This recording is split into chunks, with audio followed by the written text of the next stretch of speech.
So yesterday was Thanksgiving. Not for me, I'm Canadian, we have our Thanksgiving in October. But in the States, it was all about turkeys and pumpkin pie and visits with family members people don't usually get to see all that much. And if you're even remotely different from the rest of the family, in temperament or hobby or whatever, I'm guessing you can relate to this scene. Well, look who decided to leave their cave today. Yeah, fuck you too. I'll take a wild guess that you, like me, remember exactly what this was like. Or maybe you're young enough to be experiencing it for yourself right now, in which case, let me assure you, it gets better. At the very least, when you move out, you can do whatever you like, even if it means avoiding these family get-togethers. Like I do. But this ritual, this reoccurrence of the family's black sheep being mocked publicly simply for reminding people that they exist, I'd wager that we all know what that feels like, and that we've all thought to ourselves at one point or another, yeah, I'm in my cave because being alone in there is better than being out here with you. I mean, say what you want about gamers, it's pretty clear that they want to be left alone to game, and not actively turn awkward social situations into ideological fights. That's what social justice warriors do, though. Every year, around Thanksgiving, and to a lesser extent other holidays, like clockwork, these articles come out. How to have a conversation with your angry uncle over Thanksgiving. You're morally obligated to call out your racist relatives at Thanksgiving. The annual dinner is the perfect time for uncomfortable conversation. Fun ways to come out to your shitty family this Thanksgiving. When I was younger, I'd hide away with my Nintendo 64 and avoid the family because they were all religious right types. But man, if I were a kid nowadays, I'd be hiding away with my PlayStation 4 to avoid the SJWs. In any case, it's no surprise that social justice-y type people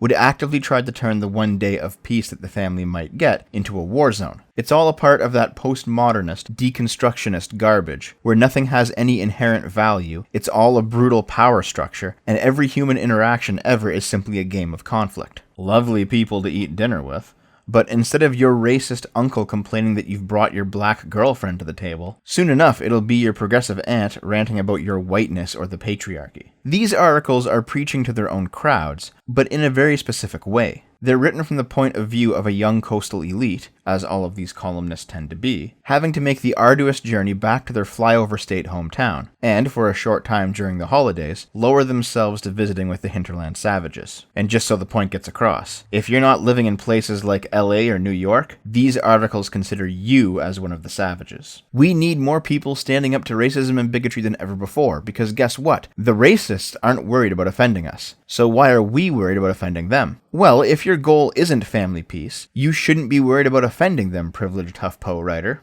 However, considering that your camp wants to make giving offense a part of hate speech laws, maybe you should give up your attempts to be edgy little shits around the dinner table, unless you want to find yourself guilty of a hate crime. All of this garbage is an extension of Anita Sarkeesian's everything is sexist, everything is racist nonsense, where there can be no fun, no happiness, no celebration, no reprieve, just the eternal hunt for all things problematic in society. And why wouldn't it be this way? These people are attacking conservative politicians and celebrities when they go out to eat, go to work, or even at their homes. Why wouldn't they take a giant shit on the holidays? As long as the SJWs consider the totality of the human experience to be a vicious power struggle between ideologies, then this will never ever stop. Speaking of Anita, what does she have to say about this? Hey feminist killjoys, this episode is going to be a quick one because we know you're dying to get back to slap fighting with your older brother, napping on your childhood twin bed, and pretending to go to the store for more ice so you can smoke in your car. Jesus, you sound like someone who is nearly 40 and has yet to discover what truly makes them happy in life.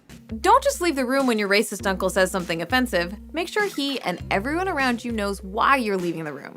Look him in the eye and say, "That was incredibly racist." Then get up and leave. Maybe knock something off the table as you go. Yes, absolutely. Be completely selfish. Make sure everyone knows you're raising a gigantic stink over nothing. Make all of your relatives count the seconds until you're back on the plane to LA. Recognize that keeping the peace is just code for emotional manipulation. You don't owe it to your racist uncle to let him spew hot garbage over the dressing and sweet potato pie just because your mom doesn't want any drama at the table. No free dinner is worth that. If you thought I was exaggerating when I said that social justice warriors consider the totality of the human experience to be a power struggle, well, here you go.